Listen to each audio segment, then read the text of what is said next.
Yo voy a hablar sobre el crimen en la Venezuela hispana con especial referencia a la región de Carabobo y Valencia.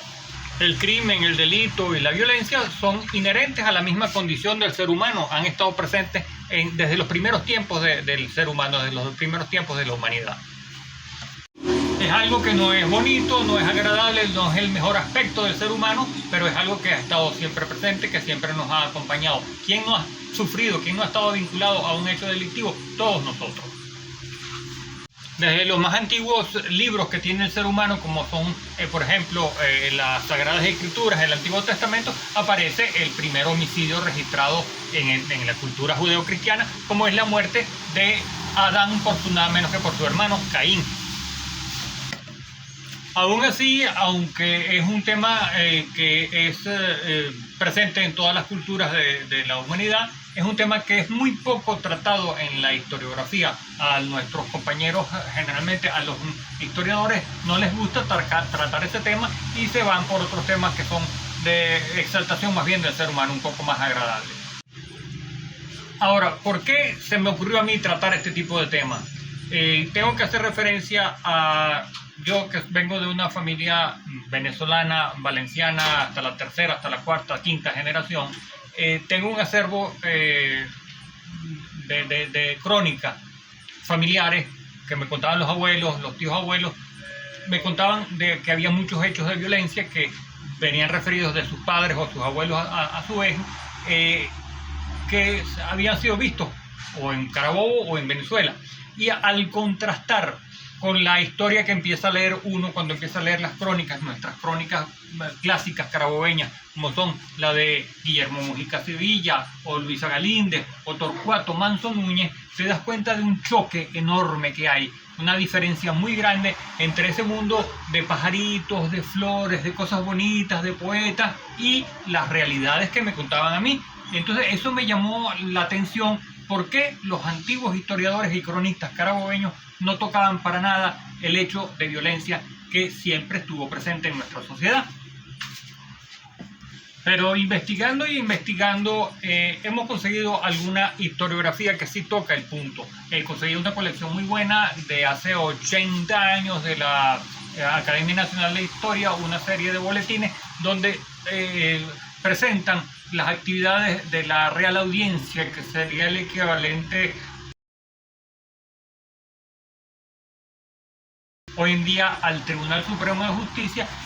Relata de las apelaciones y los recursos de consideración o de reconsideración que se subían a esa instancia, y pudimos extraer de allí con pinza aquellos juicios penales que trataban sobre juicios graves, lo cual me ha permitido hacer un pequeño estadística sobre cuál fue por lo menos la delincuencia en ese año concretamente que conseguimos, que fue el año de 1808. Presentara en esta charla como un previo para después hacerme referencia a 4 casos concretos, 4 crímenes ocurridos en nuestra región, la región de Valencia y de Carabobo, que demuestran cómo fueron cierto tipo de delitos que ocurrieron en 4 tiempos distintos de nuestra época hispánica. Un poco parafraseando al libro del comisario Fermín León, el famoso libro 4 crímenes, 4 poderes, pero esos son 4 crímenes en Valencia en 4 tiempos.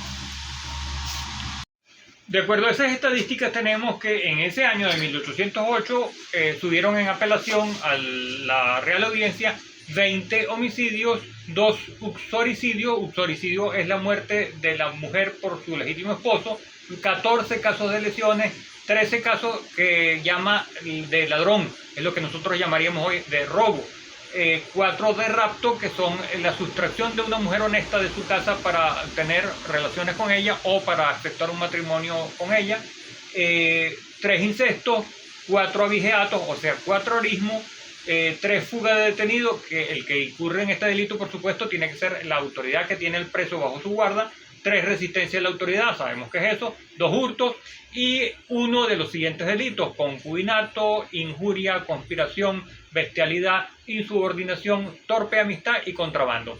El concubinato tiene que ser un cierto tipo muy particular de concubinato que causara algún tipo de alarma o escándalo en la sociedad. La bestialidad es el mantener relaciones sexuales con un animal la torpe amistad es cierto tipo de relación extramatrimonial, por ejemplo el adulterio, bueno, y el contrabando, todos sabemos de qué se trata. También encontramos la posibilidad de hacer una clasificación en ese estudio por lo que llamaban por calidades. Hoy sería el equivalente a hablar de clases sociales.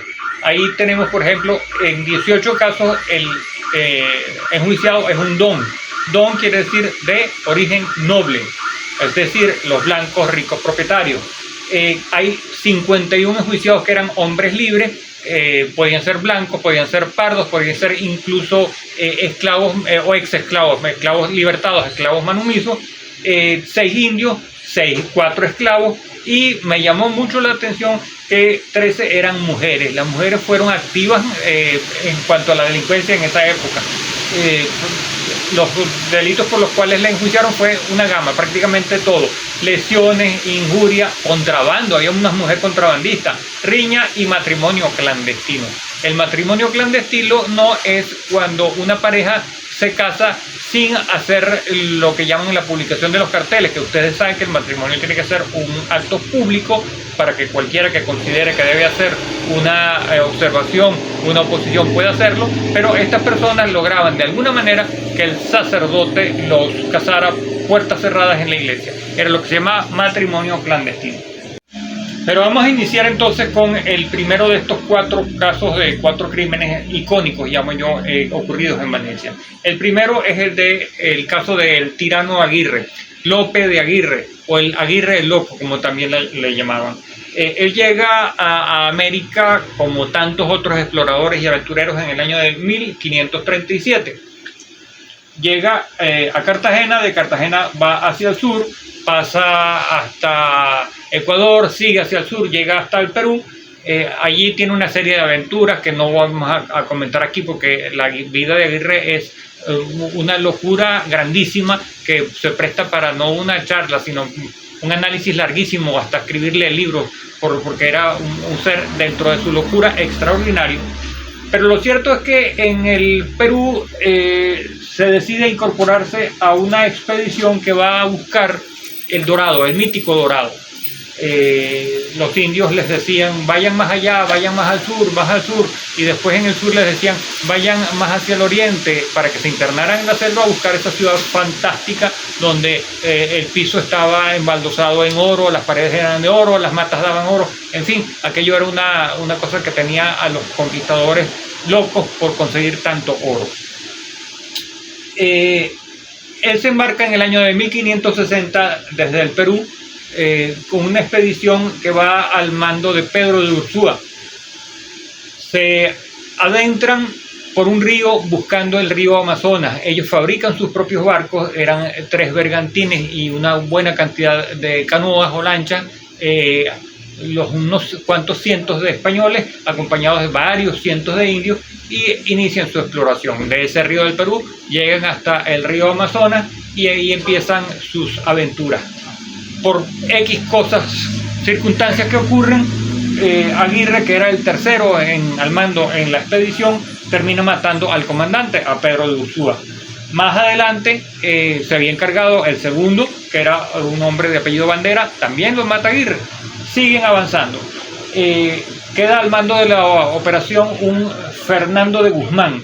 Este Fernando de Guzmán es el primer hombre en América que se rebela contra la autoridad del rey.